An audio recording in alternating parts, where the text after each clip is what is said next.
যোৱা BTC ইলেকশ্যনত 100% BJP रायजोफोर हेमन्त बिश्व शर्मा बिथाङा बिजेपि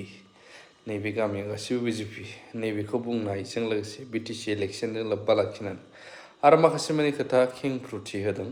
थारैनो मा एसामिस रावबाबो नोंथांमोना गोबाङा बुजिगोन नायलांबानो जाबाय সেইকাৰণে কৈছো যে ইয়াত এতিয়া এই গাঁওখনটো গোটেই বিজেপি এই গাঁওখনে যোৱা BTC ইলেকশ্যনত 100% বিজেপিক ভোট দিছে সেইকাৰণে মই বিজেপি এটা শব্দওতো মই কংগ্ৰেছক আক্ৰমণ কৰা নাই কৰিছো জানো আধা ঘণ্টা কথা পাতিলো মই ৰাজনীতি কৰাই নাই কাৰণ যদি মানুহক আমি কৈ দিওঁ ডেকা শক্তি ডেকাতে ল'ৰা ছোৱালীখিনি ভাবি ল'লে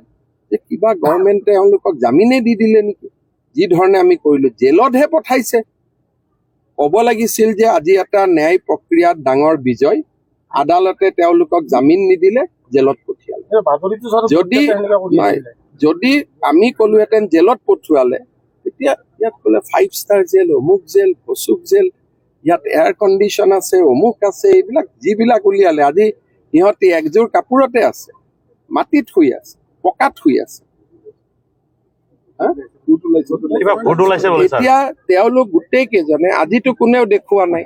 যে আজি ইমান দিন মাটিত শুই আছে তাৰ ভিতৰত বিচনা এখনো নাই যাব আপোনালোককো লৈ যাম ভিডিঅ' কিয় ল'ব নিদিব আপোনালোকে ভিডিঅ' লৈ যাব তেওঁলোকে আজি মাটিত শুই আছে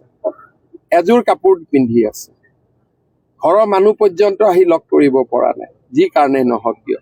গতিকে যেতিয়া সঁচা কথাখিনি আমি যদি ৰাইজক জনাওঁ যে জুবিনৰ ঘটনাৰ লগত জড়িত এজনকো আজি 16-17 দিন হৈ গ'ল আমি জামিন ল'ব দিয়া নাই পজিটিভ কথাখিনি ক'লে যুৱকসকলটো আশ্বস্ত হ'ব এতিয়া যুৱকসকলৰ মোৰ ওপৰতো খং আছে যে ন্যায় দিয়া নাই কিন্তু ন্যায় আমি যে দি আছো জামিন ল'ব দিয়া নাই এটা এটাকৈ চবক ধৰি আনিলো চবে জেলত সোমাই আছে আপোনালোকে যদি কথাখিনি পজিটিভ কয় কালিৰ পৰাই পজিটিভ হৈ যাব যে হিমন্ত বিশ্ব শৰ্মা চৰকাৰে আজিলৈকে এজনকো জামিনত ওলাব দিয়া উল্টাহে কৈ থাকে এই সুপ্ৰিম কোৰ্টত কেছ কৰিলে কেছ হোৱাই নাই লগাই দিলে বোলে এইখন জেলত তেওঁলোকক এয়াৰ কণ্ডিশ্যন ৰুমত ৰাখিব বোলে এইখন 5 ষ্টাৰ এজনে ড্ৰোনৰ পৰা ওপৰত ফটো ল'লে লৈ কৈ দিলে এইখন ৰিজৰ্ট হ'ব পাৰে নেকি কওকচোন জেলটো জেল এই নতুনকৈ জেল বনোৱাৰ কাৰণে নতুন নতুন লাগি আছে কিন্তু ৰেজৰ্ট হ'ব পাৰে নেকি জেল লকআপ ৰেজৰ্টত থাকে নেকি মইতো নিজে জেলখন চাই গৈছো আপোনালোকো মোৰ লগত আছিল এখন ৰেজৰ্ট হ'ব পাৰে নেকি বাক্সাত নানিলে বিতৰ্কিত ব্যক্তিকটো ধৰক 14 বছৰ কাৰাদণ্ড হ'ল ক'ত ৰাখিম অসমৰ কোনোবা এখন জিলাতেতো ৰাখিব লাগিব চেণ্ট্ৰেল জেলত থাকিলে গুৱাহাটীৰ মানুহ যদি ওলাই আহে ভগাই যোগাই ৰাখিব লাগিব নাই আদালতে কালি ধৰক শাস্তি দিলে যে জুবিন গাৰ্গৰ ঘটনাৰ লগত জড়িত শ্যাম কানু মহন্ত সিদ্ধাৰ্থ শৰ্মাক 14 বছৰ যাৱজ্জীৱন কাৰাদণ্ড দিয়া ক'ত ৰাখিব অসমৰ কোনোবা এখন জেলতেতো ৰাখিব লাগিব তাৰমানে আপোনালোকে এনেকুৱা এটা পৰিৱেশ কৰি দিব যে এওঁলোকক অসমৰ জেলত ৰাখিব নালাগে পশ্চিমবংগ জেলত গ'লে তাততো তেওঁলোকে যেনে তেনে মেনেজ কৰি ফূৰ্তিত থাকিব পাৰিব কাৰণ তাততো জুবিন গাৰ্গৰ বিষয়েতো ইমান মানুহৰ নলেজ নাই গতিকে শাস্তিটো অসমৰ মাটিতে দিব লাগিব না আৰু বাক্সাখনতো অসমৰ বাহিৰ নহয়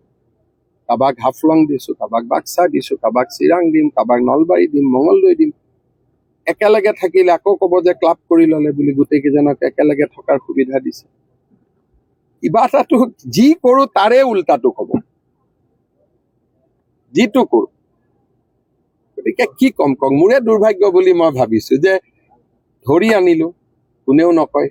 যে গোটেই কেইজনক ৰেকৰ্ড সংখ্যক সময়ত ধৰি আনিলে কোনেও নকয় যে হিমন্ত বিশ্ব শৰ্মাই ভাল কাম কৰিছে তাৰপিছত জামিন ল'ব দিয়া নাই কোনেও নকয় যে চৰকাৰখনে ইমান চেষ্টা কৰিছে